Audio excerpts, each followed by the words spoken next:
ሰዎች ከዮሐንስ ወደ ኢየሱስ ክርስቶስ መምጣታቸው መግረም አልነበረበት። በእርግጥ ተረድተውት ቢሆን መልእክቱን ትምህርቱ ገብቷቸው ቢሆን ኖሮ እግዚአብሔርን ሊያመሰግኑ ያልከው እኮ ሆነ፣ አንተ የተናገርክለት እንዲህ ያደርጋል፣ ብዙዎች አጅበውታል፣ ያም ደግሞ አንተ እንዳልከው ሆኗል በሚል አዎንታዊ ሁኔታ መገለጥ ነበረበት። ምክንያቱም የዮሐንስ መልስ እንዳልተረዱት የሚያስገነዝብ ስለሆነ ነው። ይሄን ደፍሬ የምነግራችሁ ከዚህ በፊት በትምህርታችን እንዳነሳ ነው። በዮሐንስ አገልግሎት ሽባ አልተተረተረም፣ ጎባጣ አልቀናም፣ አጋንንት አልወጣም፣ የታሰሩ ሰዎች በስጋ ሲፈቱ አናይም። አንድም ቦታ ዮሐንስ እንዲህ አይነት አገልግሎት አልነበረው። እንደውም ወንጌላዊው ቅዱስ ዮሐንስ እሱ ብርሃን አልነበረም፣ ስለ ብርሃኑ ግን ሊመሰክር መጣ ይለዋል። ዮሐንስ መጥምቅ አገልግሎቱ ጌታ ኢየሱስ ክርስቶስን ከዛ ምስኪን ጎስቋላ ሕዝብ ጋር ማስተዋወቅ ነው። በስመ አብ ወወልድ ወመንፈስ ቅዱስ አሐዱ አምላክ አሜን። እንዴት ዋላችሁ? በምሕረት በጸጋው ለሚደግፈን ሁልጊዜም በምክሩ ከኛ ጋር ለሚሰራ ለአምላካችንና ለአባታችን ክብርና ምስጋና ኃይልም ይሁን።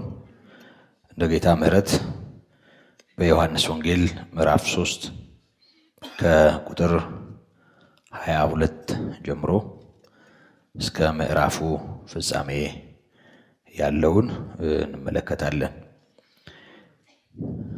ከዚህም በኋላ ኢየሱስ ከደቀ መዛሙርቱ ጋር ወደ ይሁዳ አገር መጣ። በዚያ ከእነርሱ ጋር ተቀምጦ ያጠምቅ ነበር። ዮሐንስም ደግሞ በሳሌም አቅራቢያ በሄኖን በዚያ ብዙ ውሃ ነበረና ያጠምቅ ነበር። እየመጡም ይጠመቁ ነበር። ዮሐንስ ገና ወደ ወህኒ አልተጨመረም ነበርና። ስለዚህም በዮሐንስ ደቀ መዛሙርትና በአይሁድ መካከል ስለ ማንጻት ክርክር ሆነ። ወደ ዮሐንስም መጥተው መምህር ሆይ በዮርዳኖስ ማዶ ካንተ ጋር የነበረው አንተም የመሰከርህለት እነሆ እርሱ ያጠምቃል፣ ሁሉም ወደ እርሱ ይመጣሉ አሉት። ዮሐንስም መለሰ እንዲህም ሲል ከሰማይ ካልተሰጠው ሰው አንዳች ሊቀበል አይችልም። እናንተ እኔ ክርስቶስ አይደለሁም፣ ነገር ግን ከእርሱ በፊት ተልኬአለሁ እንዳልኩ ራሳችሁ ትመሰክሩልኛላችሁ። ሙሽራይቱ ያለችው እርሱ ሙሽራ ነው። ቆሞ የሚሰማው ሚዜው ግን በሙሽራው ድምፅ እጅግ ደስ ይለዋል። እንግዲህ ይህ ደስታዬ ተፈጸመ፣ እርሱ ሊልቅ እኔ ግን ላንስ ያስፈልጋል። ከላይ የሚመጣው ከሁሉ በላይ ነው። ከምድር የሚሆነው የምድር ነው፣ የምድሩንም ይናገራል። ከሰማይ የሚመጣው ከሁሉ በላይ ነው። ያየውንና የሰማውን ይህንን ይመሰክራል፣ ምስክሩን የሚቀበለው የለም። ምስክሩን የተቀበለ እግዚአብሔር እውነተኛ እንደሆነ አተመ። እግዚአብሔር የላከው የእግዚአብሔርን ቃል ይናገራልና። እግዚአብሔር መንፈሱን ሰፍሮ አይሰጥምና አባት ልጁን ይወዳል፣ ሁሉንም በእጁ ሰጥቶታል። በልጁ የሚያምን የዘላለም ሕይወት አለው። በልጁ የማያምን ግን የእግዚአብሔር ቁጣ በእርሱ ላይ ይኖራል እንጂ ሕይወትን አያይም። እንጸልያለን። ቅዱስና ሕያው የሆንክ አምላካችን እግዚአብሔር በሰማያት የምትኖር ደግሞም ከእኛ ጋር ያለህ በነገር ሁሉ የምትደግፈን የምታስተምረን በቃልህ ወደ ማንነት የምታስጠጋን የምትቀድሰንና የምታጠራን ሕይወታችን ሆይ እናመሰግንሃለን። ቃልህ እውነት ነው፣ በእውነትህም ቀድሳቸው እንዳለ ልጅህ እውነትህ ሊቀድሰን ሊያጠራን እውነትህ ካንተ ጋር ሊያስማማን ሊያጣብቀን ያንተ የሆነውን በልባችን ሊያፈስ በመካከላችን ስላለ እናመሰግንሃለን። ቅዱስ አባታችን እግዚአብሔር ሆይ የቃልህን ደጆች ክፈትልን፣ አንደበታችንንም አከናውን። የሚሰማ ጆሮ ያለን እንድንሆን ጸጋህ በነገር ሁሉ ይደግፈን። ድንዛዜ የሚሆኑ ማስተዋልን የሚይዙ ጤናማው ምክርህን ከሰው ልብ ለመልቀም የሚሰሩ ቃል የሚያጣምሙ መናፍስት በማንም ሰው ልብ በማንም ሰው አእምሮ በማንም ሰው ሕሊና ስፍራ እንዳይኖራቸው በጌታችን በኢየሱስ ክርስቶስ ስም የታሰሩና የተሰደዱ ይሁኑ። ጌታ ሆይ ማንም በተጽዕኖ ውስጥ ሆኖ በዚህ የሚያሳልፈው ጊዜ እንዳይሆን ኃይልህ በኃይል በመካከላችን እንዲሰራ ጌታችን ሆይ አንተ በነገር ሁሉ እንድታስተምረን በጌታችን በኢየሱስ ክርስቶስ ስም እንማልድሃለን። ጊዜውን ተረከብ ጌታ ሆይ፣ እንደሚያስፈልገን መጠን አንተ ተናገረን። ማን እንዴት ባለ ልብና አእምሮ በፊትህ እንዳለ አንተ ታውቃለህና ጌታ ሆይ ቃልህ ፈውስ ሆኖ ቃልህ መጽናናት ሆኖ ቃልህ ረፍት ሆኖ ወደ እያንዳንዱ ልብ እንዲመጣ ጌታ ሆይ ቃልህ ተገኝቷል፣ እኔም በልቼዋለሁ፣ በአፌ ውስጥ እንደማር ጣፈጠ፣ ለልቤም ደስታ ሐሴትም ሆነልኝ እንዳለው የሰማይ አምላክ እንደሱ ሆኖ ቃልህ በመካከላችን እንዲፈስ እንለምናሃለን። ይህን ስለምታደርግና ስለምትሰማን እናመሰግንሃለን። በጌታችን በኢየሱስ ክርስቶስ ስም አሜን። እግዚአብሔር ይመስገን። ባለፈው ሳምንት እስከ ቁጥር 21 ያለውን ተመልክተናል። ከቁጥር 22 ጀምሮ እስከ 36 እስከ ምዕራፉ ፍጻሜ ያለውን ነው ዛሬ የምንመለከተው። በእነዚህ አንቀጾች አሁን ባነበብኳቸው ዮሐንስ መጥምቅ ስለ ጌታችን ስለ ኢየሱስ ክርስቶስ የተናገረውን ምስክርነት ከዛም ባሻገር ደግሞ የጸሐፍት ተቃውሞን በተመለከተ የጌታን አገልግሎት እንዴት እንደተቃወሙ ከዛም ባሻገር የፈሪሳውያንን ይህን ምስክርነት እና አገልግሎት የጌታችን የኢየሱስ ክርስቶስን አጠቃላይ እንቅስቃሴ ማወቅ ተከትሎ ጌታ ኢየሱስ ክርስቶስ ያን ስፍራ ለቆ እንደሄደ የሚያሳየውን ክፍል ጨምረን እስከ ምዕራፍ ቁጥር 3 ድረስ ነው የምንመለከተው። በመጀመሪያው አንቀጽ ከዚህም በኋላ ኢየሱስ ከደቀ መዛሙርቱ ጋር ወደ ይሁዳ አገር ወጣ ይለናል። በዚያም ከእነርሱ ጋር ተቀምጦ ያጠምቅ ነበር።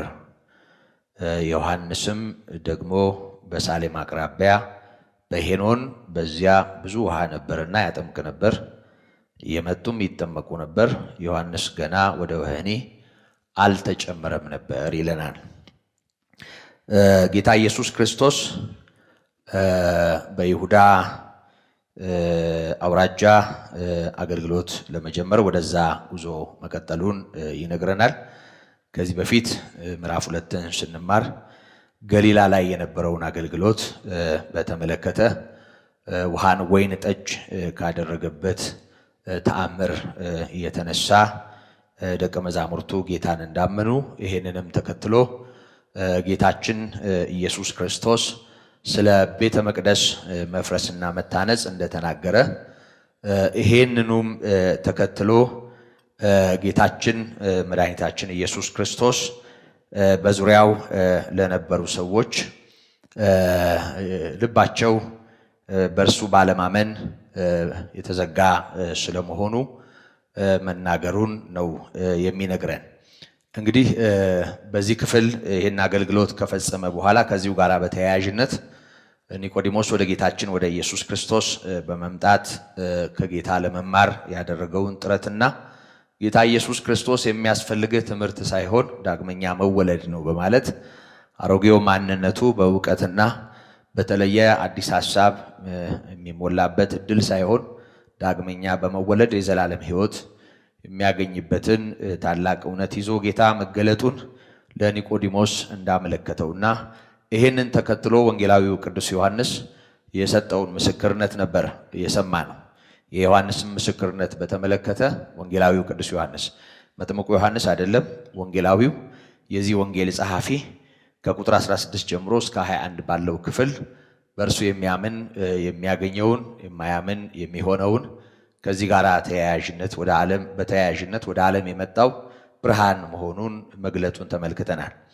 እና ከዚህ በኋላ ጌታችን መድኃኒታችን ኢየሱስ ክርስቶስ ወደ ይሁዳ አገር ለመምጣት መነሳቱን እናያለን። ይሁዳ ከገሊላ አኳያ በስተደቡብ ያለ የእስራኤል ግዛት ነው። ከዛ ባሻገር በመሃል ላይ ዮሐንስ ያጠምቅ የነበረበትን ቦታ ጠቆም ያደርጋል። ይሄም ደግሞ ሄኖን ተብሎ የሚጠራው ስፍራ ነው። ሄኖን ለገሊላ ቀረብ ያለ ዮርዳኖስ ወንዝ ላይ ያለ ወደ ይሁዳ ግዛት ከመገባቱ በፊት የሚገኝ ሳሌም ተብላ በምትጠራ መንደር በስተደቡብ ያለ በዮርዳኖስ ወንዝ ዳርቻ ላይ ያለ ስፍራ ነው። ሄኖን የሚለው ቃል ብዙ ውሃ ወይ ምንጭ የሚል ትርጉም ነው ያለው። ብዙ ውሃ እዛ ቦታ ላይ ነበር። ዮሐንስ መጥምቅ በዛ ስፍራ በዮርዳኖስ ወንዝ ማዶ ያጠምቅ ነበር እና ጌታ ኢየሱስ ክርስቶስ ወደ ይሁዳ አገር በሚመጣበት ጊዜ ደቀ መዛሙርቱ አብረውት መጥተዋል። ቁጥር 22 ላይ በዛ ተቀምጦ ያጠምቅ ነበር ይላል። በእርግጥ ጌታ ኢየሱስ ክርስቶስ እንዲህ አይነት ጥምቀት አጥምቆ ነበር ወይ የሚለውን ስናይ ምዕራፍ 4 ላይ ይሄ ተብራርቷል። ጌታ ኢየሱስ ክርስቶስ እሱ እንዳላጠመቀ ግን የጌታችን ደቀ መዛሙርት ያጠምቁ እንደነበረ ግን ያው በሱ ስልጣን የሚደረግ በሱ ፈቃድ የሚደረግ ስለነበር ዮሐንስ ወንጌላዊው በእንዲህ አይነት መልኩ እንደገለጠውና ይሄንን ግልጽም ለማድረግ ምዕራፍ 4 ላይ ራሱ ያጠምቅ እንዳልነበር ጠቆም ያደርገናል። እና በዚህ ክፍል እንደምናየው ዮርዳኖስ ወንዝ ዳርቻ ሄኖን ተብሎ በሚጠራው ስፍራ ብዙ ውሃ የነበረበት የወዛው የዮርዳኖስ ወንዝ አካል ነው። ዮሐንስ በአንደኛው ስፍራ ያጠምቅ ነበር። የጌታ ደቀ መዛሙርት ደግሞ በዚህ በኩል በእርሱ ፈቃድ ወይም በእርሱ ስልጣን ይሄንኑ ያደርጉ ነበር ይለናል። ከዚህ ጋር በተያያዥነት ቁጥር 24 ላይ ብዙዎች እየመጡ ይጠመቁ ነበር ይላል። ይሄ ወቅት ዮሐንስ ፊልጶስን በመገሰጹ ምክንያት በነ ሄሮድያዳ አመፅ ለእስር ተላልፎ የተሰጠበት ጊዜ ገና እንዳልደረሰና በዛው አይነት ሁኔታ ከመታሰሩ በፊት እንደሆነ እናያለን። ሁለቱን አንድ ላይ ነው የጠቀስኩት እንጂ በመሰረቱ የሱ መታሰር ምክንያት ያው ባለስልጣኑን መገሰጹ ነው። ግን ያንን ተከትሎ መጨረሻ ላይ አንገቱ የተቆረጠበት ሁኔታ የምታውቁት ይመስለኛል። በጊዜው ደግሜ ይሄንን ማነሳበትም ሁኔታ አለ። ግን ያው በዚህ ክፍል ላይ የተጠቆመው በሕይወት ነበረ። በጊዜው ጊዜውን ለመጠቆም ነው። ዮሐንስ ያልታሰረበት ለወህኒ ተላልፎ ያልተሰጠበት ጊዜ እንደነበረ ይጠቁመናል። እና ቁጥር 22፣ 23 እና 24 ይሄንን ታሪካዊ ዳራ የሚያስታውሱ ናቸው። ከዛ ከቁጥር 25 ጀምሮ ያለውን ክፍል አነበዋለሁ። ስለዚህም በዮሐንስ ደቀ መዛሙርትና በአይሁድ መካከል ስለ ማንጻት ክርክር ሆነ ይላል። የዮሐንስ ደቀ መዛሙርት ከአይሁድ ጋር መከራከራቸውን ወይም አይሁድ ከዮሐንስ ደቀ መዛሙርት ጋር መከራከራቸውን ነው ይሄ ክፍል የሚያሳየን። የተከራከሩበት ወይም የተጨቃጨቁበት ርዕስ በግልጽ አልተጻፈም እዚህ ላይ። ግን ብዙ ጊዜ ያው አይሁድ ወጋቸውን ስርዓታቸውን በተመለከተ የተለየ ትኩረት የሚያደርጉና እንኳን እንግዳ ሆኖ ላገኙት ነገር ይቅርና ከዛም ባለፈ ሁኔታ ሕጋቸውን ከተጻፈበት ከሙሴም ሕግ ይልቅ አክረው የሚኖሩ ሰዎች እንደመሆናቸው መጠን ክርክራቸው ከዮሐንስ ደቀ መዛሙርት ጋር ስለ ማንጻት መሆኑ አንድ ነገር እንድንገምት ሊያደርገን ይችላል። ማንጻትን በተመለከተ በዘሁልቅ ምዕራፍ 14 ላይ የመንጻት ሕግ ሆኖ የተጻፈውን ማንበብ እንችላለን። በዛ ክፍል ሰዎች በተለያየ ምክንያት ሊረክሱ ይችላሉ። የሚረክሱ ሰዎች እንዴት እንደሚነጹ በግልጽ በስርዓት ተቀምጧል። እንደው ጠቅለል አድርጎ ለማስታወስ ያህል በተለያየ ሊያረክስ በሚችል ነገር የረከሱ ሰዎች፣ ለምሳሌ ሬሳ የነኩ ሰዎች፣ ሬሳ የገባበት ቤት የገቡ ሰዎች፣ እርኩስ የተባለን ነገር የነኩ ሰዎች፣ ከዛ ባሻገር ሴቶችም በወር ልማዳቸው ጊዜ፣ ወንዶችም በዚህ አይነት ሁኔታ የሚለዩበት ወቅት ነበር። እርኩስ ወይም አህዛብ የነኩትን ነገር ነካ የሚባል ሰው የሚረክስበት ሁኔታ ነበር እና በተለያየ ምክንያት እርኩሰቶች ተብለው የተገለጡ አሉ። ዘኍልቍ 14 ከቁጥር 2 ጀምሮ እስከ 32 ያለውን እናንተ ማንበብ ትችላላችሁ። ከዛ ባሻገር በማቴዎስ ምዕራፍ 15 ላይ ተጽፎ እንደምናነበው የትኛውም ዕብራዊ ወጥቶ ሲመለስ የመንጻት ጋን የሚባል ከድንጋይ የተዘጋጀ ውሃ የሚጨመርበትና በቤቱ መግቢያ ግራና ቀኝ ተደርድሮ የሚቀመጥ የመንጻት ጋን የሚባል ጋን ይኖረዋል እና የትኛውም አይሁዳዊ ወጥቶ ተመልሶ ሲመጣ እጆቹን በነዛ የጋን ውሃዎች ካላነጻ በቀር ወደ ውስጥ ገብቶ እንጀራ አይቆርስም፣ ሌላውን እንደ ቅዱስ የሚቆጠረውን ነገር አይነካም። ያ ማለት የመንጻት ወይም የማንጻት ሕግ ነው። በእንዲህ አይነት ሁኔታ የሚኖሩ አይሁድ ታስታውሱ እንደሆነ ማቴዎስ 15 ላይ ወደ ጌታችን ወደ ኢየሱስ ክርስቶስ በመምጣት የጌታን ደቀ መዛሙርት ከሰዋል። ያንተ ደቀ መዛሙርት የአባቶቻቸውን ወግና ስርዓት የሽማግሌዎቹን እየተላለፉ ባልታጠበ እጃቸው ምግብ ይበላሉ በማለት ደቀ መዛሙርት ስለ አለመታጠባቸው ያንን ሳያደርጉ ስለ መብላታቸው መክሰሳቸውን እናያለን። ያም ደግሞ እጅ ሳይታጠቡ መብላት ለኮሮና ያጋልጣል ተብሎ ሳይሆን ወይም ደግሞ ባክቴሪያ ለሆድ ህመምና ለተለያየ ነገር እንቅፋት ይሆናል ተብሎ ሳይሆን ከመንፈሳዊ ነገር ጋር በተያያዥነት ስለ መንጻት ያላቸው ትምህርት ምክንያት እንደሆነ እናያለን እና ጌታችን ኢየሱስ የመለሰው መልስ ባልታጠበ እጅ መብላት ሰውን አያረክሰውም ነው ያለው።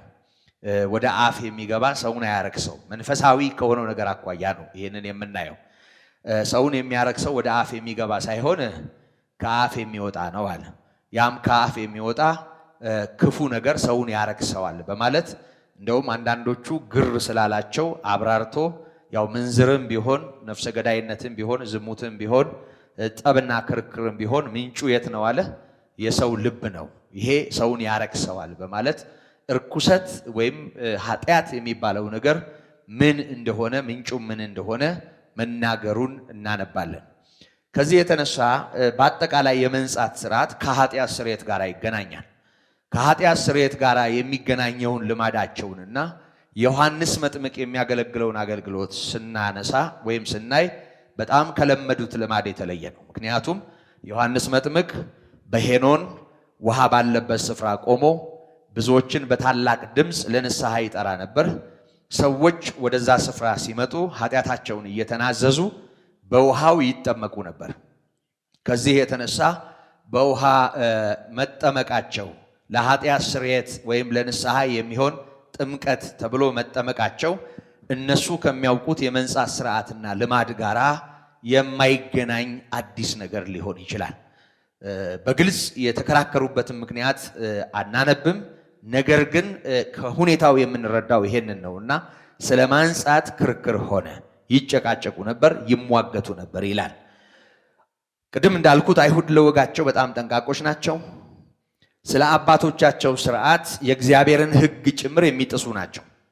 እናንተ ስለ አባቶቻችሁ ወግና ስርዓት የእግዚአብሔር የሆነውን ትተላለፋላችሁ፣ ትጥሳላችሁ በማለት ጌታ ኢየሱስ ክርስቶስ ወቅሷቸዋል። እንግዲህ አስቡ፣ የእግዚአብሔር ቃል የእግዚአብሔር ሕግ ከአባቶቻቸው ወግ ወይም ስርዓት ወይም ልማድ በታች ሆኖ ነው ለነሱ አእምሮ የሚታየው።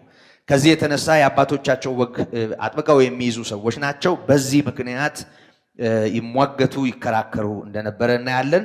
ከዚህ አልፈን መገመት አንችልም ይከራከሩ የነበረበትን ዝርዝር ነገር። የሆነ ሆኖ ማንጻት ከመንጻት ጋር ሲገናኝ ያም ደግሞ አሁን ዮሐንስ በሚያደርግበት ሁኔታ የሚደረግ ስላይደለ የጌታ ደቀ መዛሙርትም ከዮሐንስ ቀጥሎ ያደርጉት የነበረውን ነገር እናያለን። ከዛ ጋር ስለማይያያዝ ያ ደግሞ ከኖሩበት ባህል ወይም ልማድ ከወጋቸው ጋር የማይገናኝ ሆኖ ስለተገኘ ሊሆን ይችላል ክርክር ውስጥ ገብተዋል፣ ይሟገቱ ነበር ይላል። ወደ ዮሐንስም መጥተው ወደ ዮሐንስ መጥምቅ መጥተው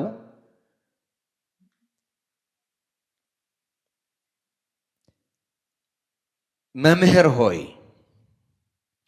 በዮርዳኖስ ማዶ ካንተ ጋራ የነበረው አንተም የመሰከርህለት እነሆ እርሱ ያጠምቃል፣ ሁሉም ወደ እርሱ ይመጣሉ አሉት ይላል። እነዚህ አይሁድ አይደሉም። ከታች በዝርዝር እንደምናየው እነሱ ላይሆኑ ይችላሉ። ከላይ በሁለቱ መካከል የተደረገውን ክርክር ነው የሚነግረን። የዮሐንስ ደቀ መዛሙርት ዮሐንስ ይሰጥ የነበረውን አገልግሎት ያዩ ሰዎች ወደ ዮሐንስ ተመልሰው በመምጣት የኢየሱስ ክርስቶስን ደቀ መዛሙርት ሥራ የጌታችንን አገልግሎት ከተመለከቱ በኋላ ተመልሰው በመምጣት ለዮሐንስ ተናገሩት። መምህር ሆይ በዮርዳኖስ ማዶ ካንተ ጋር የነበረው አንተም የመሰከርክለት ያጠምቃል፣ ሁሉም ወደ እርሱ ይመጣሉ አሉት። ንግግራቸው በጌታችን ማጥመቅ ወይም በጌታችን ስልጣን ደቀ መዛሙርት ሲያጠምቁ በመገኘታቸው ግር ተሰኝተዋል። የዮሐንስ ደቀ መዛሙርት እንደመሆናቸው መጠን በሱ ዙሪያ ያሉ ሰዎች እንደመሆናቸው መጠን የዮሐንስ ጉዳይ ልባቸውን የያዘው ይመስላል። በንግግራቸው የምንረዳው ይህንን ነው። ከዚህ የተነሳ ብዙ ሰው ኢየሱስ ክርስቶስን ተከትሎ መሄዱ ዮሐንስ ያደርገው የነበረውን አይነት ሥራ በክርስቶስ ስልጣን በደቀ መዛሙርቱ እየሆነ መሆኑ ግር ያላቸውና ምናልባትም እንደ ሰው የመምህራቸውን ሥራ የነጠቀ ሌላ ሞገስ ያገኘ ክብር ያገኘ ተከታይነት ያተረፈ ሰው መኖሩን ሲያዩ እንደ ሰው ምናልባት ቅናትም ውስጣቸው ሆኖ ሊሆን ይችላል። ግን መጥተው መናገራቸው አንድ ነገር እንድናይ ያደርገናል። ያ ምንድነው? ዮሐንስ ይሰራው የነበረውን ሥራ እንጂ ፊት ለፊት ያለውን ሥራ እንጂ የዛን ዓላማ የተረዱ ሰዎች አልነበሩም ማለት ነው። ምክንያቱም ዮሐንስ ከዚህ በፊትም ሲመሰክር ከኔ በኋላ ከኔ በፊት የነበረ ከኔ ይልቅ የከበረው ይመጣል ብሎ ተናግሯል። ጌታ ኢየሱስ ክርስቶስ በተጠመቀበትም ጊዜ ዮሐንስ ድምፁን ከፍ አድርጎ እነሆ የዓለምን ኃጢአት የሚያስወግድ የእግዚአብሔር በግ በማለት ሰውን ሁሉ ወደ ኢየሱስ ክርስቶስ መርቷል። ይሄ የእግዚአብሔር በግ የእግዚአብሔር ልጅም እንደሆነ በሚያጠምቅበት ጊዜ ሰማይ ተከፍቶ መንፈስ ቅዱስ በርግብ አምሳል በመምጣት በሱ ላይ መውረዱ እግዚአብሔር ከላይ ሆኖ የተናገረለት እሱ መሆኑን ማሳየቱ እንደሆነ ገብቶት እኔ አላውቀውም ነበር፣ መንፈስ ቅዱስ በርግብ አምሳል ሲወርድበትና ሲያርፍበት የምታየው እሱ ነው ብሎ ነገረኝ፣ እኔም መስክሬያለሁ እያለ ዮሐንስ ስለ ኢየሱስ ክርስቶስ ማንነት ተናግሮ ነበር። ይሄ ሁሉ ነገር በተገቢ ሁኔታ በልባቸው ላይ ስፍራ እንዳላገኘ ንግግራቸው ያሳያል። ምክንያቱም ጌታ ኢየሱስ ክርስቶስ ተከታይ ማትረፉ ሊገርማቸው አይገባም ነበር። ሰዎች ከዮሐንስ ወደ ኢየሱስ ክርስቶስ መምጣታቸው መግረም አልነበረበትም። በእርግጥ ተረድተውት ቢሆን መልእክቱን ትምህርቱ ገብቷቸው ቢሆን ኖሮ እግዚአብሔርን ሊያመሰግኑ ያልከው እኮ ሆነ፣ አንተ የተናገርክለት እንዲህ ያደርጋል፣ ብዙዎች አጅበውታል፣ ያም ደግሞ አንተ እንዳልከው ሆኗል በሚል አዎንታዊ ሁኔታ መገለጥ ነበረበት። ምክንያቱም የዮሐንስ መልስ እንዳልተረዱት የሚያስገነዝብ ስለሆነ ነው። ይሄን ደፍሬ የምነግራችሁ። በቀጣዩ ቃል ምን ይላል? ዮሐንስም መለሰ እንዲህም ሲል ከሰማይ ካልተሰጠው ሰው አንዳች ሊቀበል አይችልም አለ። ሰዎች አጅበውታል፣ የሚያደርገው ነገር ሰምሮለታል። ከሱ ጋር በእርግጥ ብዙ ሰዎች ኖረው ስራው ተከናውኖ ከሆነ እግዚአብሔር ሰጥቶታል ማለት ነው። ከእግዚአብሔር ካልተሰጠው ሰው አንዳች ነገር ሊያደርግ አይችልም። ባጭሩ ይሄ እንዲሆን የእግዚአብሔር ፈቃድ ነው ማለቱ ነው።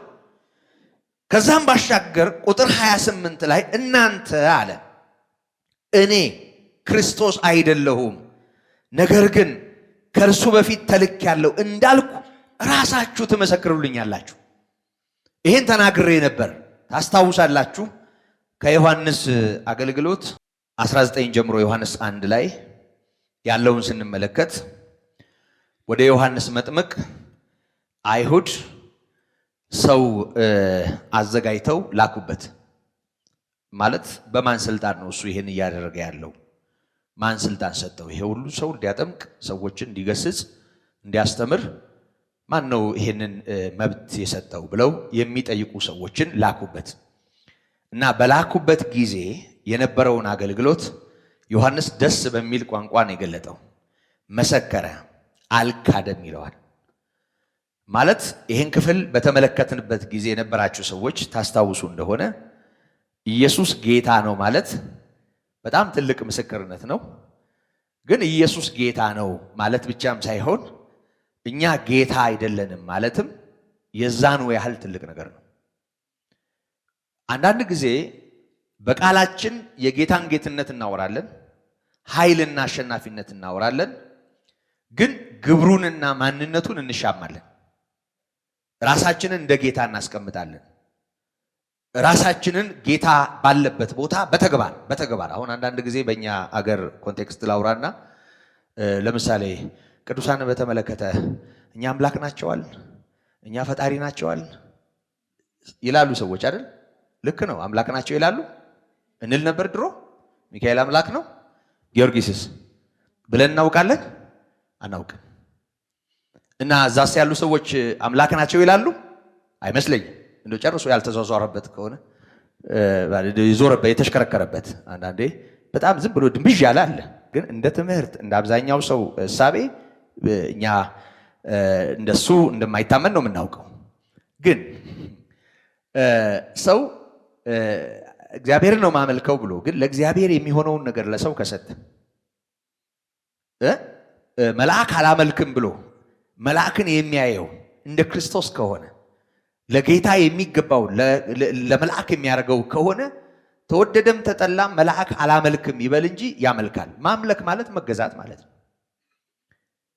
አድራጊ ፈጣሪ ፍጡር ከሆነ በሱ ህይወት ላይ ወሳኙ ሌላ አካል ከሆነ ሚካኤል ያውቅልኛል፣ ገብርኤል ያውቅልኛል፣ መቤቴ ታውቅልኛለች፣ አርሴማ ታውቅልኛለች ሰው ካለ አምላክ አይደሉም እንዴ? ሁሉን አዋቂ ማን ነው? አምላክ አይደሉም ስላል አምላክ ከመሆን አይቀሩም። አምላክ ማለት ገዢ ማለት ነው። አምልኮ መገዛት ነው። በአንደበታችን አምላካችን አንድ ነው እንበል እንጂ ጉልበታችንን ከታመንን፣ ኃይላችንን ከታመንን፣ ስልጣናችንን ከታመንን፣ ገንዘባችንን ከታመንን እኛ አለን የምንለውን ነገር ድጋፍ ካደረግነው የሚገዛን ሌላ አካል አለ ማለት ነው። ይህንን ወደ ተነሳሁበት ላምጣሁና ዮሐንስ ጌታ ኢየሱስ ክርስቶስን መሰከረ። ከኔ በኋላ የሚመጣው እያለ ድምፁን ከፍ አድርጎ አወጀ። እግዚአብሔር የሰጠው ሞገስ ነበር። ከዚህ በፊት በትምህርታችን እንዳነሳ ነው በዮሐንስ አገልግሎት ሽባ አልተተረተረም፣ ጎባጣ አልቀናም፣ አጋንንት አልወጣም፣ የታሰሩ ሰዎች በስጋ ሲፈቱ አናይም። አንድም ቦታ ዮሐንስ እንዲህ አይነት አገልግሎት አልነበረው። እንደውም ወንጌላዊው ቅዱስ ዮሐንስ እሱ ብርሃን አልነበረም፣ ስለ ብርሃኑ ግን ሊመሰክር መጣ ይለዋል። ዮሐንስ መጥምቅ አገልግሎቱ ጌታ ኢየሱስ ክርስቶስን ከዛ ምስኪን ጎስቋላ ሕዝብ ጋር ማስተዋወቅ ነው። መድኃኒት መገኘቱን፣ እግዚአብሔር ጎብኝቶ ለሰዎች ቸርነት ማድረጉን፣ ለታሰሩት መፈታት፣ ለታወሩ ማየት የሆነው የእግዚአብሔር ልጅ መገለጡን፣ ያም ደግሞ እግዚአብሔር በገዛ ዘመኑ ያደረገው መድኃኒት መሆኑን ማሳየት ነው ዮሐንስ ሥራ። ይህንን እየሰራ ነው። ወዳለበት ቦታ መጡና ያውም ሰላዮችን አደራጅተው ነገረኞችን አደራጅተው መጡ ወደሱ እና አንተ በምን ስልጣን ነው ይሄን የምታደርገው አሉት። ማነህ አንተ ንገረን? ነብዩ ነህ ወይ? ኤልያስ ነህ ወይ? አንተ ማነህ? በምን ስልጣን ነው ይሄን የምታደርገው ሲሉት እናያለን። እና ነብዩ ነህ ማለት መሲሁ እነ ሙሴ የተናገሩለት ከኔ በኋላ ይመጣል ተብሎ የተነገረለት ማለት ከወንድሞቻችሁ መካከል እንደኔ ያለ ነብይ ብሎ ራሱ እግዚአብሔር የተናገረለት ያ ሁሉ ተስፋ በውስጣቸው ስላለ በዳዊት ዙፋን ላይ የሚቀመጠው መሲህ ተስፋቸው ስለሆነ የትኛው ሊሆን ይችላል የሚል ምክንያቱም ዕውቀታቸው የጠራ አይደለም። እንደኛ እንደ አዲሱ ኪዳን ትንቢት ሁሉ ጊዜ በፍጻሜ ነውና የሚጠራው የተደበላለቀ ነገር ቢኖራቸውም ስለሚመጣው መሲህ ስለሚመጣው ነብይ የሚያውቁት ነገር አለ። ስለዚህ ማን አንተ ነብዩ ነህ ብለው ጠይቀውታል። ክርስቶስ ነው ወይ ብለውታል። እና ዮሐንስ በግልጽ ምን አለ? መሰከረ፣ አልካደም። አልካደም የሚለው ቃል ከምን ጋር ነው የተያያዘው? እኔ ክርስቶስ አይደለሁም አለ። ስለዚህ ክርስቶስ ካይደለህ ታዲያ በምን ስልጣን ነው የምታጠምቀው በማለት ሊሞግቱት ሞክረዋል። ነገር ግን እኔ በምድረ በዳ የሚጮኸው ሰው ድምፅ ነኝ በኢሳይያስ እንደተነገረው ያ የተነገረለት በምድረ በዳ የሚጮህ የተባለለት ሰው እኔ ነኝ ብሏቸው ነበር። በአጠቃላይ አገልግሎቱ ክብርን ከራሱ የገፋ ነው። ቅድም እንዳልኩት ምንም የሚታይ ተአምር ሳይኖረው ምንም የተለየ የተገለጠ አገልግሎት ሳይኖረው አጋንንት አገልግሎቱን በመጮ ሳያጅቡለት አንዳንዴ የአገልግሎት ድምቀት ሰይጣን ሲሆን እናያለን አይደል? ያደምቃሉ እኮ ታውቃላችሁ አይደል? ጉባኤ እኮ ያደምቃሉ። እውነት አይደለም? ያደምቃሉ ጉባኤ። እኛም ነሸጥ የሚያደርገን ሰይጣን ሲጮህ ነው። እንደሱ አይነት ነገር የለውም ዮሐንስ ግን ይገርማል። የእግዚአብሔር ሞገስ ነበረው፣ ተቀባይነት አግኝቷል። ትልልቅ ሰዎች ወደሱ ይመጣሉ፣ ትልልቆቹን ይገስጻል። የካህናት አለቆች ወደሱ ይመጣሉ፣ እነሱን ይቆጣል፣ በእግዚአብሔር ቃል ይገስጻል፣ ንስሐ ያስገባል። እንዲህ አይነት ሰው ነው ዮሐንስ። በዚህ አይነት ሁኔታ ያገለግል ነበር።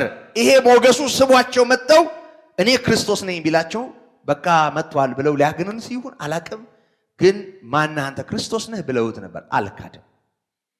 ይሄንን ነው እያስታወሰ ያለው ዮሐንስ። ምዕራፍ 1 ከቁጥር 19 ጀምሮ እስከ 28 ያለውን ስንመለከት ዮሐንስ ጥርት ባለ ሁኔታ በሱና ትንቢት በተነገረለት መሲሁ በክርስቶስ መካከል ያለውን ርቀት ያስታውሳል። ስለ ትንቢትም ከተነገረ ደግሞ በምድረ በዳ የሚጮኸው ሰው ድምፅ የተባለለት እኔ ነኝ፣ የአዋጅ ነጋሪ የተባልኩት እኔ ነኝ በማለት የኔ ቦታ ይሄ ነው፣ እኔ መሲህ አይደለሁም፣ እኔ ክርስቶስ አይደለሁም አላቸው። ቁጥር 15 ላይ ዮሐንስ ስለ እርሱ መሰከረ ካለ በኋላ እንዲህ ብሎ ጮኸ፣ ከኔ በኋላ የሚመጣው ከእኔ በፊት ነበር፣ ከእኔም ይልቅ የከበረ ሆኗል ብሎ ተናገረ። በደንብ አስተውሉ። በልደት ቢሆን ዮሐንስ ከኢየሱስ ክርስቶስ ቀድሞ የተጸነሰና የተወለደ ነው። በአገልግሎት ቢሆን ከኢየሱስ ክርስቶስ ቀድሞ ወደ ሕዝብ የወጣና ተከታዮች ያተረፈ ሰው ነው። በማንነት ግን እሱ ከኔ በፊት ነበር አለ። ከኔ በፊት ነበር ማለት ቀዳማዊ ነው እሱ። ዮሐንስ ሳይወለድ ነበር ማለት ነው። በልደት የቀደመውን የሚቀድም ነው እሱ። በታሪክ የሚቀድሙትን የሚቀድም ነው እሱ። እሱ ዘመን ሳይቆጠር የነበረ ነው። ከኔ በፊት ነበረ። ከኔ በፊት ነበረ ብቻ አይደለም፣ ዝም ብሎ መኖር አይደለም። ከኔ በላይ ከኔ ይልቅ የከበረ ሆኗል። ስለዚህ ኢየሱስ ክርስቶስ ከዮሐንስም ቀድሞ የነበረ ነው፣ ከዮሐንስም የከበረ ነው። ይሄንን ቀድሞ ተናግሯል። ይሄን አላልኩም ወይ እያለ ነው። እንዲህ አላልኩም፣ ይሄን ብያችሁ አልነበረም እያለ ነው ዮሐንስ። ምዕራፍ 3 ቁጥር 28 ላይ እኔ ክርስቶስ አይደለሁም፣ ነገር ግን ከእርሱ በፊት ተልክ ያለው እንዳልኩ ራሳችሁ ምስክሮች ናችሁ። ስለዚህ ክርስቶስ አለመሆኔን ከዙ በፊት ጥርጋውን ለማቅናት የተላኩ መሆኔን መናገሬን ታውቃላችሁ ካለ በኋላ ደገመና አንድ ነገር ተናገረ። ሙሽራይቱ ያለችው እርሱ ሙሽራ ነው። ቆሞ የሚሰማው ሚዜው ማንን የሚሰማ? ሙሽራውን የሚሰማ በሙሽራው ድምፅ እጅግ ደስ ይለዋል። አሁን ዮሐንስ ምንድን ነው እያለ ያለው? በሚያውቁት በባህላቸው ውስጥ በተገለጠው በሙሽራና በሚዜ መካከል ባለው ግንኙነት ነው የራሱን አገልግሎት እና የሙሽራውን ስፍራ የገለጠው። ግልጽ ነው ይመስለኛል ለብዙዎቻችን። ሚዜ የሙሽራይቱንና የሙሽራውን የሰርግ ስነ ስርዓት ለማሳለጥ ወይም የተቃና ለማድረግ የሚሰራ የሙሽራው እና የሙሽራይት ወዳጅ ነው። ሚዜ በወዳጅነት የሚመረጥ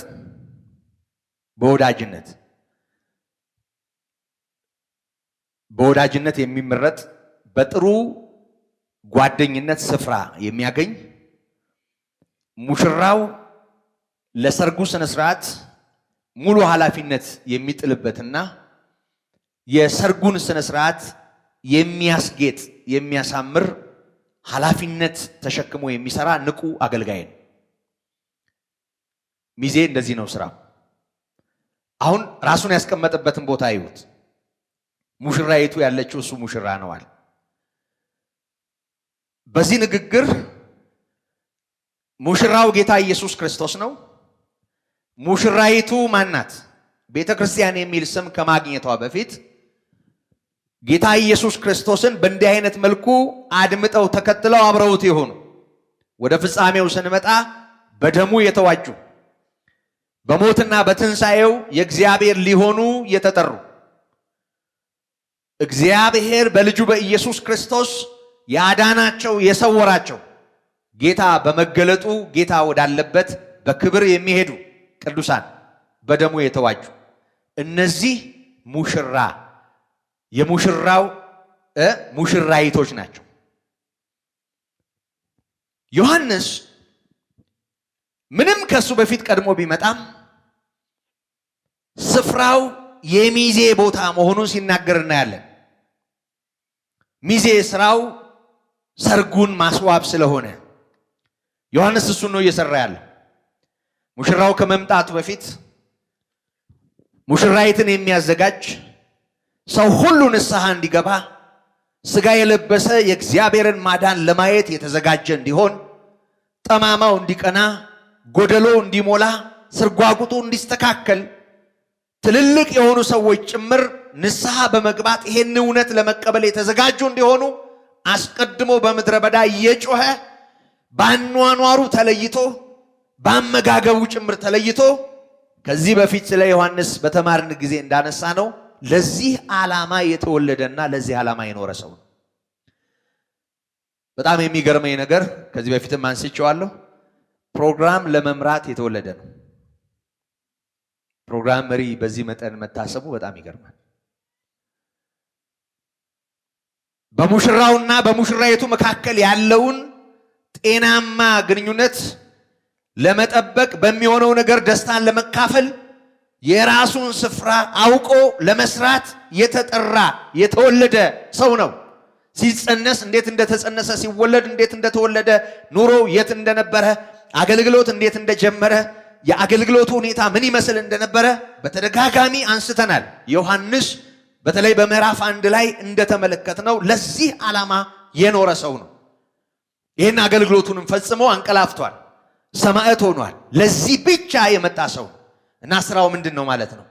ሰዎችን ወደ ኢየሱስ ክርስቶስ መምራት። የሚዜ ነው ቦታው። ሚዜ የፈለገውን አይነት በጣም ተወዳጅ ቢሆን ሙሽራይቱ ከመጣችበት ጊዜ አንስቶ እሷ ትቀድመዋለች። እውነት አይደል? አይደል? ይሄ ምንም ጥርጥር የለውም። በምናውቀው የጋብቻ ስርዓት ካገባት 3 ወር የሞላት ሚስት አብሮ አፈር ሲፈጭ ካደገው ከልጅነት ጀምሮ በእድሜ እኩያ ሆኖ ከኖረው በኋላም ደግሞ በዚህ ቆይታ ምክንያት ሚዜ እንዲሆን ከታጨው ሰው ይልቅ የበለጠ ስፍራ አላት። አንደኛ አካል ነው የምትሆነው አይደል? አካል ነው የምትሆነው። አካል እንደመሆኗ መጠን የሰውየው በሆነው ነገር ሁሉ ላይ ስልጣንና ቦታ የሚኖራት እሷ ናት። በሕግ ፊት፣ በህሊናም ፊት፣ በባህልም ሆነ በሌላ ጉዳይ እንደው ዝም ብሎ በተለያየ ምክንያት ካልተቃወሰ በቀር ይሄ ማህበራዊ እሴት በጤናማው ዓለም የሙሽራይት ቦታ እጅግ ትልቅ ነው እና ዮሐንስ እንዴት ቢገባው ነው ራሱን በዚህ መንገድ የገለጠው? በጣም ይገርመኛል። ሙሽራይቱ ያለችው እሱ ሙሽራን፣ ሚዜዎቹ የሰርግ ስነ ስርዓት የሚያስጌጡ ናቸው። ቆመው የሙሽራውን ድምፅ የሚሰማ ደስ ይለዋል። ይሄ የሚዜ ይሄንን ስነ ስርዓት መሳካት የሚናፍቅ ሰው ስፍራ ነው እና ይሄንን ተናገረ። ሙሽራይቱ ያለችው እርሱ ሙሽራ ነው። ቆሞ የሚሰማው ሚዜው ግን በሙሽራው ድምፅ እጅግ ደስ ይለዋል አለ።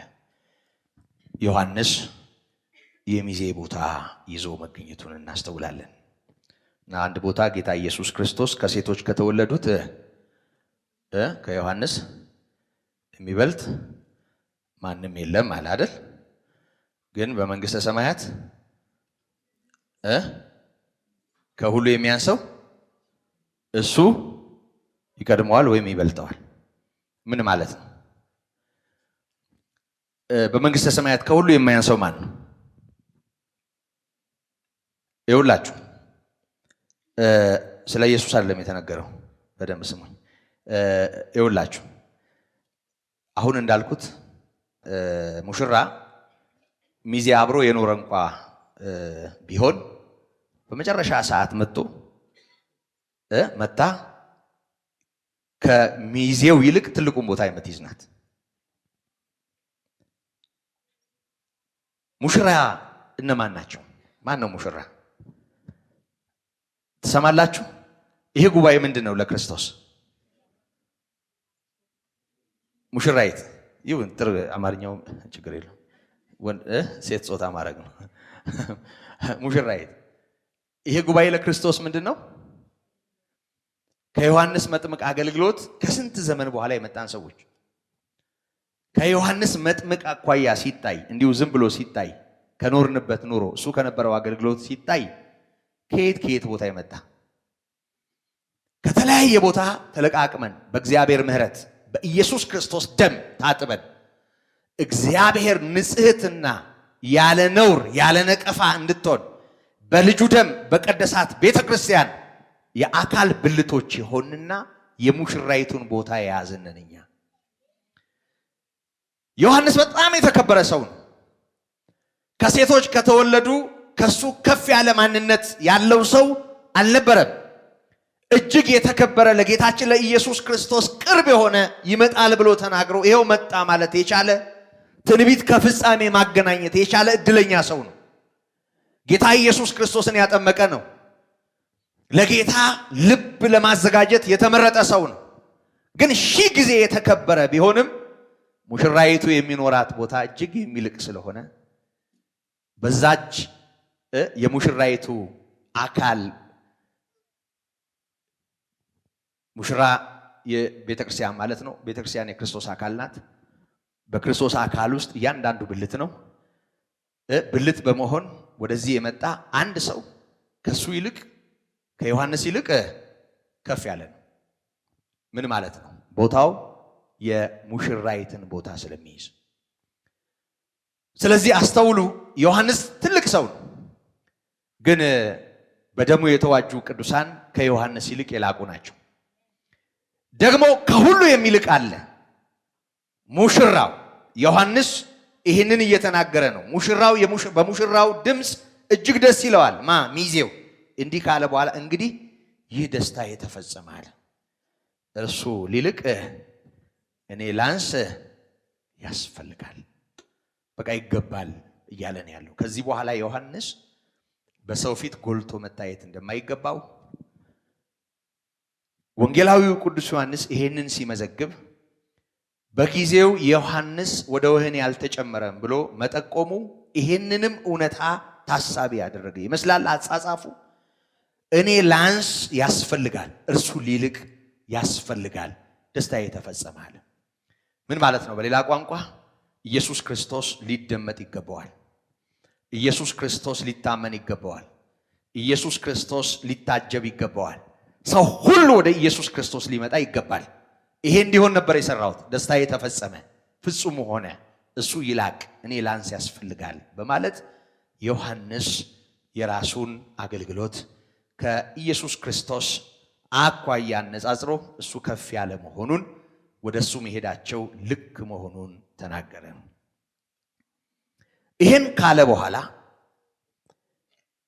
ከታች ያለው አንቀጽ የጌታችን የኢየሱስ ክርስቶስን ታላቅነት፣ ይህንን ታላቅ እውነት አለመቀበል ደግሞ የሚያመጣውን ፍርድ ጭምር ነው የሚነግረን። ከላይ የሚመጣው ከሁሉ በላይ ነው። ጌታ ኢየሱስ ክርስቶስ ከዮሐንስ በላይ ብቻ አይደለም፣ ከሁሉ በላይ ነው። ምክንያቱም የመጣው ከየት ነው? ከላይ ነው። ስለ ኢየሱስ ክርስቶስ ስናወራ፣ ስለ እሱ ስናነሳ በማንም ሰው ሕሊና ስጋዌው ከድንግል ማርያም ከመወለዱ ጀምሮ ያለውን ምድራዊ የአገልግሎት ስፍራ እነዚህን ነገሮች አይደለም ታሳቢ ማድረግ ያለበት፣ ማንነቱን ነው፣ ቀዳማዊነቱን ነው። ዮሐንስ በወንጌሉ በመጀመሪያ ነበር፣ በእግዚአብሔር ዘንድ ነበር፣ ራሱም እግዚአብሔር ነበር ብሎ የተናገረለት ያስቀድሞ የነበረ ከሁሉ በላይ የሆነ ሁሉ በእርሱ የሆነ የእግዚአብሔር ልጅ ጌታ ኢየሱስ ክርስቶስ ከሰማይ የመጣ ነው። ምንም ሄኖን ቢገኝ፣ በይሁዳ ቢገኝ፣ በሰማርያ ቢገኝ፣ ለቅሶ ቤትም ሰርግ ቤትም ቢገኝ፣ ምንም በዮሐንስ እጅ ሲጠመቅ ቢታይ ጌታ ኢየሱስ ክርስቶስ በስጋ ተገልጦ በሰው መጠን የታየ ማንነት ይሁን እንጂ እሱ ከላይ የመጣ ከሁሉ በላይ ነው። ስለዚህ ስለ ኢየሱስ ክርስቶስ ስናስብ ሁልጊዜ ማሰብ ያለብን ከማንነቱ ከቀዳማይ ማንነቱ ጀምረን ነው። የቀደመ ማንነቱ ማን ነው? ማን ነው? እሱ በስጋ የተገለጠው እንደ ማንኛውም ሰው በምድር ላይ ሲንቀሳቀስ የታየው ያገለገለው ጌታ ኢየሱስ ክርስቶስ ስለ እኛ ራሱን አሳልፎ የሰጠው ጌታ ኢየሱስ ክርስቶስ ከላይ የመጣ ነው። ከላይ የሚመጣው ከሁሉ በላይ ነው። ዮሐንስ ትልቅ አገልጋይ ነው፣ ግን ከሰማይ አልመጣም። ሉቃስ 1 ላይ በግልጽ ተጽፏል። ከጽንሰቱ ጀምሮ ዮሐንስ በምድረ በዳ ነው የኖረው። አመጋገቡ በግልጽ ተጽፏል። የኖረበትን ሁኔታ በግልጽ መጽሐፍ ቅዱስ ይነግረናል። የአገልግሎቱን ጅማሬ በተመለከተም ይነግረናል። ያጠምቅ ከነበረበት ስፍራ ጀምሮ ዮሐንስ ትልቅ ሰው ነው፣ ግን ምድራዊ ነው። እንደማናችንም ሰው ነው። ከእናት ከአባት የተወለደ ፍጹም ሰው ነው። ሰው ብቻ ማለት ነው።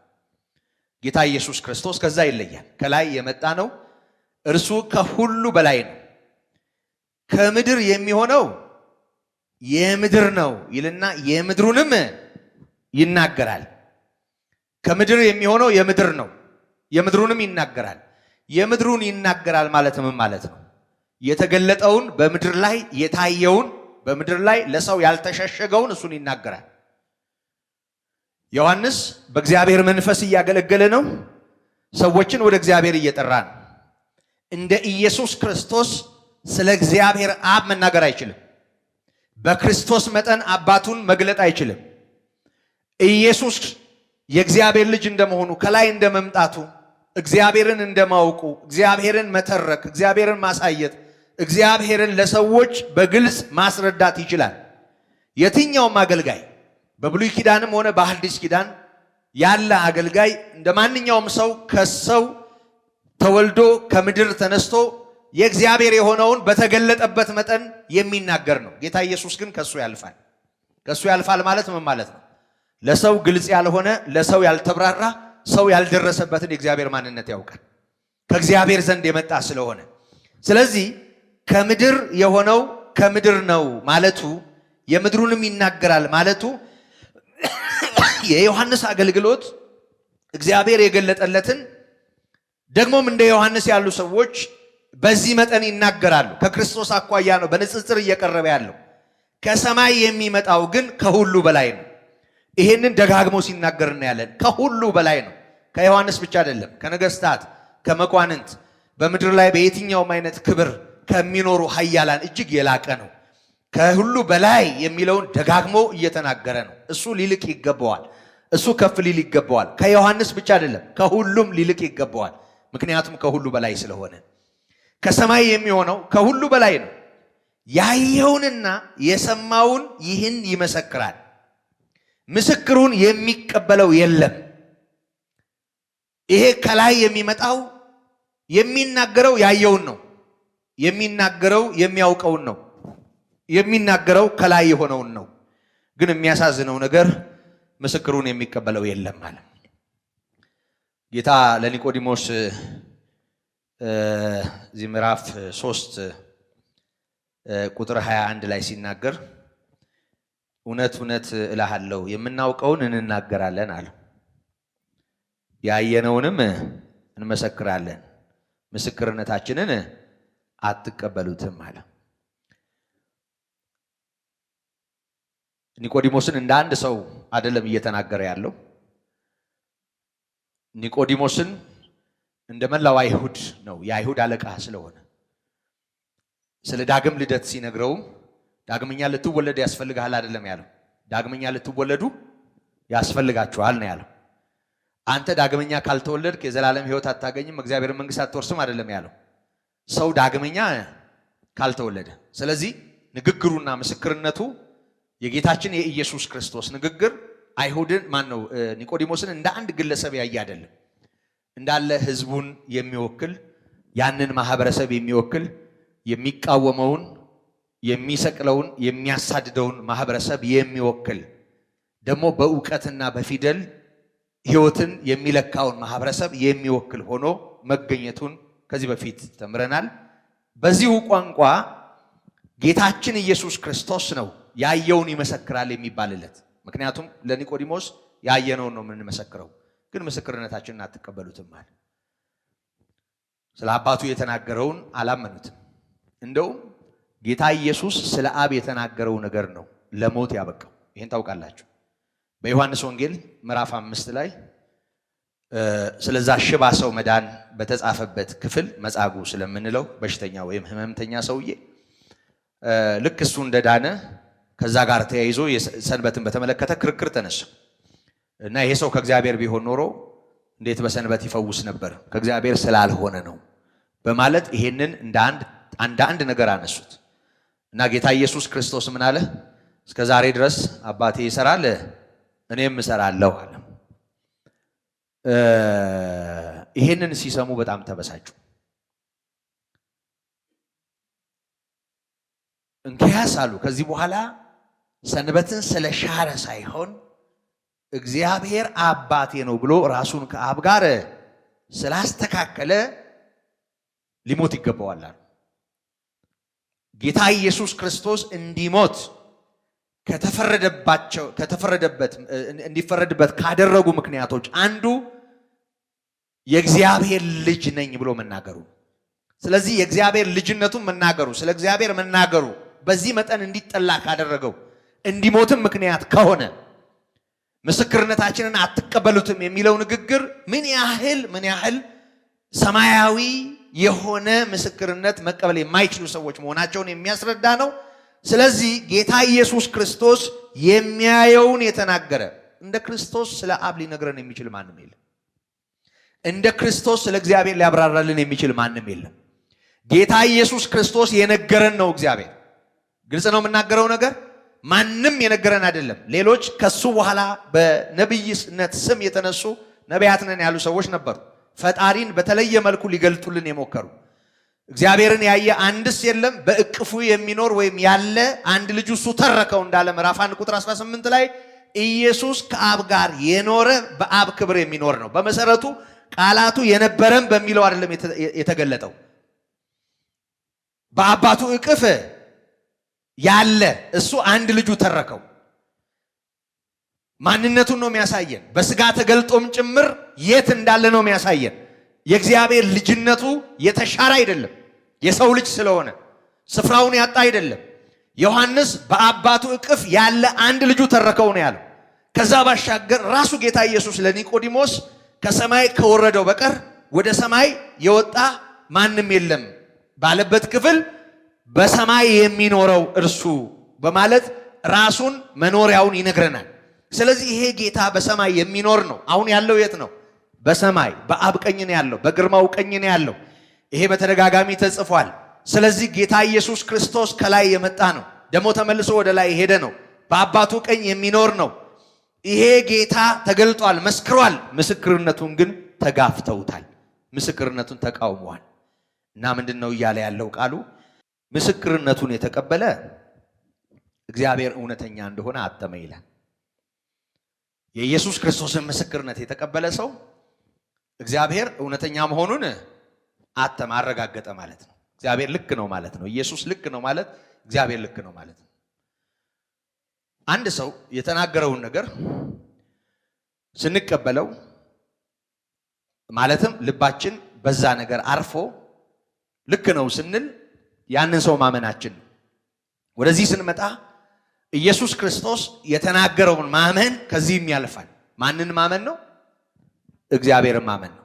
በዚህ ቃል የተገለጡ ሁለት ነገሮችን እናያለን። አንደኛ ይሄ አሁን ባነበብኩት ክፍል ምስክሩን መቀበል፣ የክርስቶስን ምስክርነት መቀበል እግዚአብሔር እውነተኛ ነው ብሎ ማተም ነው ይላል።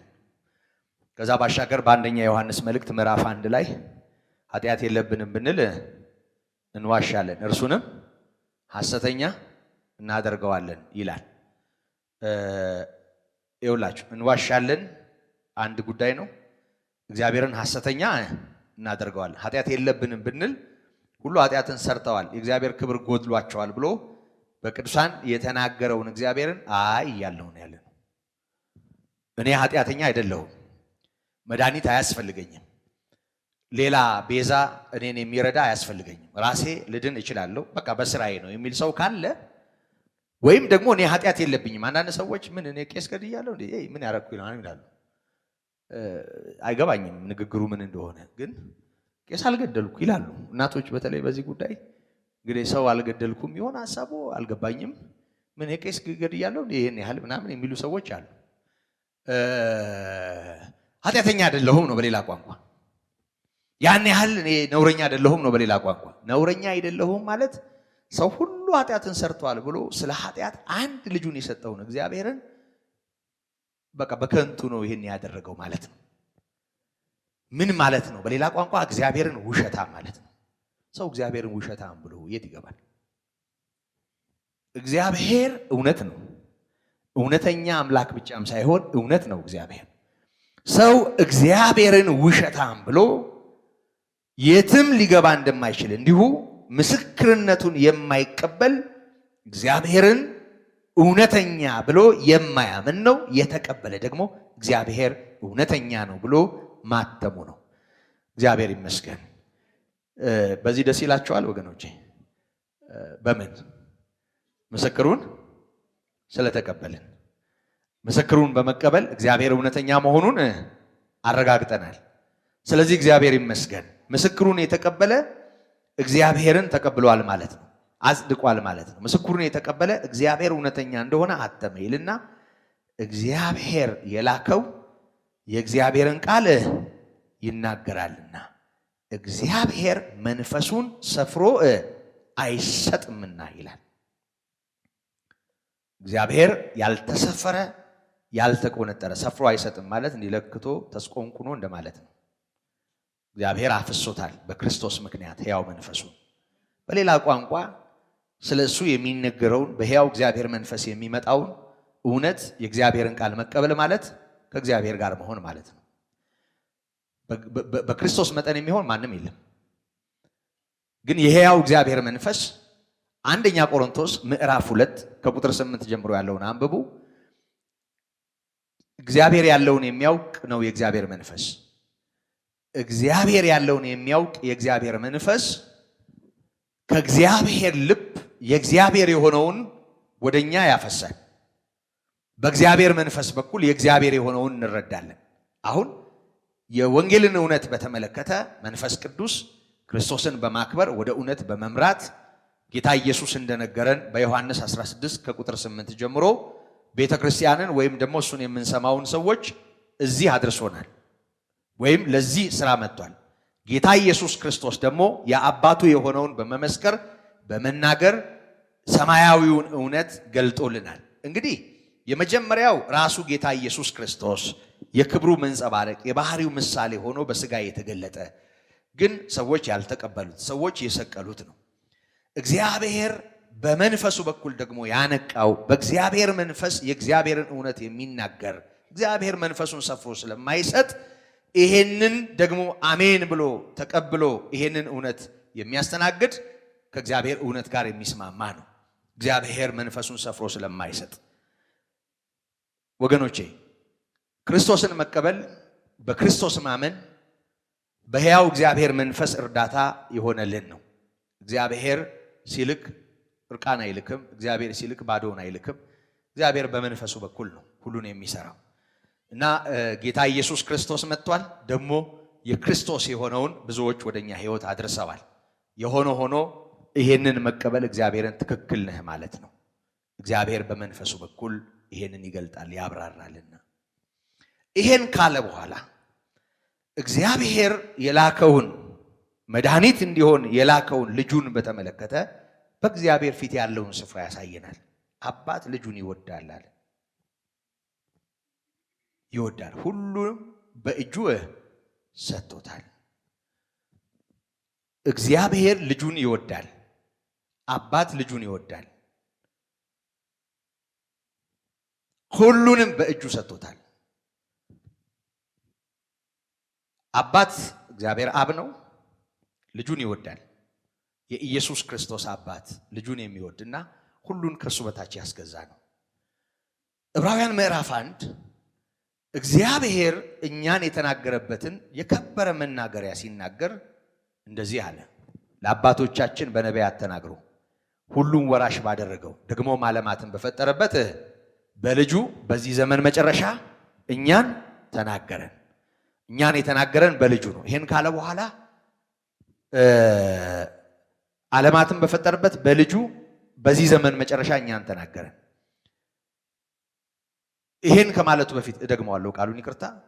ሁሉ ወራሽ ባደረገው ዓለማትን በፈጠረበት በልጁ ሁሉን ወራሽ ባደረገው የእግዚአብሔር የሆነው ሁሉ የሱ ነው። ምክንያቱም ልጅ ነው እሱ። ልጅ ከሆንክ ወራሽ ነህ አይልም ጳውሎስ? አዎ ልጅነት ብዙ ጊዜ ቀጥተኛ የውርስ መብት የሚያቀዳጅ እድል ነው እና እኛም በክርስቶስ የእግዚአብሔር ወራሽ ነን። ኢየሱስ ደግሞ የአብ የሆነ ሁሉ የሱ የሆነለት ነው። በእግዚአብሔር በጣም የተወደደ ልጅ ነው። እግዚአብሔር ይሄ ለቅጣት የሚላክ ወይም ደግሞ ለሆነ ነገር ከፊት እንዲርቅ የሚፈለግ አንድ አስቸጋሪ ልጅ አይደለም ወደኛ የላከው። የነበረው አንድ ልጅ ነው። እሱም ተወዳጅ የእግዚአብሔር ልጅ ነው። የሚወደውን ልጁን ነው ለኛ አሳልፎ የሰጠው። ኢየሱስ በአብ መወደዱን ነው የሚነግረን። ሰዎች ይጥሉት ይግፉት እንጂ አይቀበሉት እንጂ ይስቀሉት እንጂ በአባቱ በጣም የተወደደ የእግዚአብሔር ልጅ ነው። ሁሉን ከሱ በታች ሰጥቶታል። ይሄ ቋንቋ ስለ ሀብትና ስለ ንብረት ኢየሱስ ክርስቶስ ስለሚገዛው ግዛት የተነገረ አይደለም ወገኖቼ። በልጁ የሚያምኑ ሰዎች ሕይወት እንዲሆንላቸው እግዚአብሔር ከመፍቀዱ ጋራ ከመስጠቱ ጋር የተያያዘ ነው። እንዲህ ይለናል፣ በልጁ የሚያምን የዘላለም ሕይወት አለው። በልጁ የማያምን ግን የእግዚአብሔር ቁጣ በእርሱ ላይ ይኖራል እንጂ ሕይወትን አያይም። ስለዚህ ሁሉን ሰጥቶታል ማለት በእርሱ የሚያምን ሁሉ የዘላለም ሕይወት እንዲኖረው የእግዚአብሔር ፈቃድ ነው። ስለዚህ እግዚአብሔር ሰው ሁሉ ኢየሱስ ክርስቶስን በማወቅ ወይም በማመን ወደ ሕይወት እንዲመጣ ፈቃዱ ነው። ሁሉን ለሱ ሰጥቶታል። ያለ እርሱ ማንም ሰው የእግዚአብሔር ሊሆን አይችልም ማለት ነው። ስለዚህ በልጁ የሚያምን የዘላለም ሕይወት አለው። ይሄ ቃል በዚህ ምዕራፍ 3 ጊዜ ነው በደንብ የተገለጠው። ራሱ መጀመሪያ ጌታ ኢየሱስ ክርስቶስ ቁጥር 15 ላይ በእርሱ የሚያምን የዘላለም ሕይወት እንዲኖረው እንጂ እንዳይጠፋ የሰው ልጅ ይሰቀል ዘንድ ይገባዋል በማለት ተናገረ። ይህንን ተከትሎ ወንጌላዊው ቅዱስ ዮሐንስ ቁጥር 16 ላይ በእርሱ የሚያምን ሁሉ የዘላለም ሕይወት እንዲኖረው እንጂ እንዳይጠፋ እግዚአብሔር አንድ ልጁን እስኪሰጥ ድረስ ዓለሙን እንዲሁ ወዷልና በማለት ተናገረ። እንደገና በድጋሚ ቁጥር 36 ላይ በልጁ የሚያምን የዘላለም ሕይወት አለው። ሕይወት አለው አይደለም፣ የዘላለም ሕይወት አለው። እግዚአብሔር ይመስገን። ስለ ዘላለም ሕይወት ነው የሚነግረን። ለዘላለም ስላለ መጥፋት ነው የሚነግረን። የዘላለም ሕይወት አለን በሱ በማመናችን። ይሄን ይልና በእርሱ በልጁ የማያምን ግን የእግዚአብሔር ቁጣ በእርሱ ላይ ይኖራል እንጂ ሕይወትን አያይም። ሕይወትን ማግኘት አይደለም፣ ሕይወትን ሊያይ አይችልም። ማን ነው ሕይወትን የማያይ? በእርሱ የማያምን። አሁን ባነበብኩት የወንጌል ክፍል በማመን የሚገኘውንም ሕይወት ባለማመን የሚመጣውንም ፍርድ ጭምር ነው የምናየው። ሰው በማመኑ ይድናል፣ ዘላለም ሕይወት ያገኛል፣ ከጨለማው ስልጣን ይተርፋል፣ ወደ ፍቅሩ ልጅ መንግስት ይፈልሳል ብቻ አይደለም የሚለው። በእርሱ የማያምን እንደውም የእግዚአብሔር ቁጣ በእርሱ ላይ ይነዳል። እግዚአብሔር አሁን በሰካራም ላይ እንዳይመስላችሁ፣ በዘማ በነፍሰ ገዳይ በሌባ በተለያየ አይነት ነውርና ርኩሰት በጨቀየው ዓለም አይደለም የሚያዝ ነው። አሁን የሚያዝ ነው እግዚአብሔር ኢየሱስ ክርስቶስን በሚገፋው ሰው ነው። ይሄ መስተዋል አለበት። ምክንያቱም ኃጢአትማ ያው ከመጀመሪያው አዳም ጀምሮ ኃጢአተኛ መሆናችን ታውቆ ለኃጢአታችን የሚሆን መድኃኒት እግዚአብሔር ሰጥቷል። ለኃጢአታችን የሚሆን መድኃኒት እግዚአብሔር ሰጥቷል። ሰው ሁሉ የወደቀ መሆኑን እግዚአብሔር ያውቃል። ሰው ሁሉ ችግር እንዳለበት እግዚአብሔር ያውቃል። ለዚህም ነው እግዚአብሔር አንድ ልጁ መድኃኒት አድርጎ የላከው። አሁን እግዚአብሔር የሚቆጣው፣ አሁን እግዚአብሔር የሚያዝነው ሰው ኃጢአተኛ ሆኖ በመገኘቱ ሳይሆን ለኃጢአቱ የቀረበለትን መፍትሄ ባለመቀበሉና በመግፋቱ ነው። እንዲህ አይነቱን ሰው በተመለከተ የእግዚአብሔር ቁጣ በእርሱ ላይ ይኖራል እንጂ ሕይወትን አያይም ነው የሚለው እና ከእግዚአብሔር ቁጣ ስለማምለጣችን እግዚአብሔር ይመስገን። የእግዚአብሔር ቁጣ በእርሱ ላይ ይኖራል። እግዚአብሔር ይቆጣል ማለት ምን ማለት እንደሆነ አስቡ። የእግዚአብሔር ቁጣ እሳት በፊቱ የሚያነድ ነው። የእግዚአብሔር ቁጣ ከባድ ነው። የኃይለኛው የእግዚአብሔርን እጅ ማንም ሰው በየትኛውም መንገድ ማቆም አይችልም። እንዲህ አይነት ሰው የእግዚአብሔርን ቁጣ ይቀሰቅሳል እና እግዚአብሔር ከማይቆጣባቸው ሰዎች መሃል ስለመሆናችን እግዚአብሔር ይመስገን። እንደርሱ ይሰማችኋል። የሕያው እግዚአብሔር መንፈስ ለውስጣችሁ ይሄንን አትሟል ወገኖቼ። እግዚአብሔር በእናንተ ላይ አይቆጣም። እንደሱ ይሰማችኋል። ከቁጣው አምልጣችኋል፣ ከፍርዱ አምልጣችኋል። ክብር ለስሙ ይሁን፣ እግዚአብሔር ይመስገን። ስለዚህ ምስክሩን ተቀብለናል ማለት ነው። እግዚአብሔር መንፈሱን ሰፍሮ አይሰጥም። ክብር ለስሙ ይሁን። ያን ጊዜ ለአይሁድ ቢቀበሉት ቢሰሙት ኖሮ ልጁን ቋሚ ምስክር አድርጎ አርቁሟል። ጌታ ኢየሱስ በክብር ካረገ በኋላ ደግሞ ይኸው በመንፈስ ቅዱስ በሕያው እግዚአብሔር ኃይል ምስክሩን ተቀብለናል። በክርስቶስ አምነናል። ከእግዚአብሔር ቁጣ አምልጠናል፣ ድነናል እና እኛ የዳነው ሰዎች እግዚአብሔር ይመስገን ከሚዜው ከዮሐንስም ሚዜ ከነበሩትም እንለያለን። የሙሽራይቱ ቦታ ላይ ነው ያለነው። በእግዚአብሔር ፊት ያለን ቦታ ላቅ ያለ ነው፣ ከፍ ያለ ነው። እሱ ደግሞ ከሁሉ የላቀ ነው፣ ከላይ የመጣ እግዚአብሔር ይመስገን። እንጸልያለን።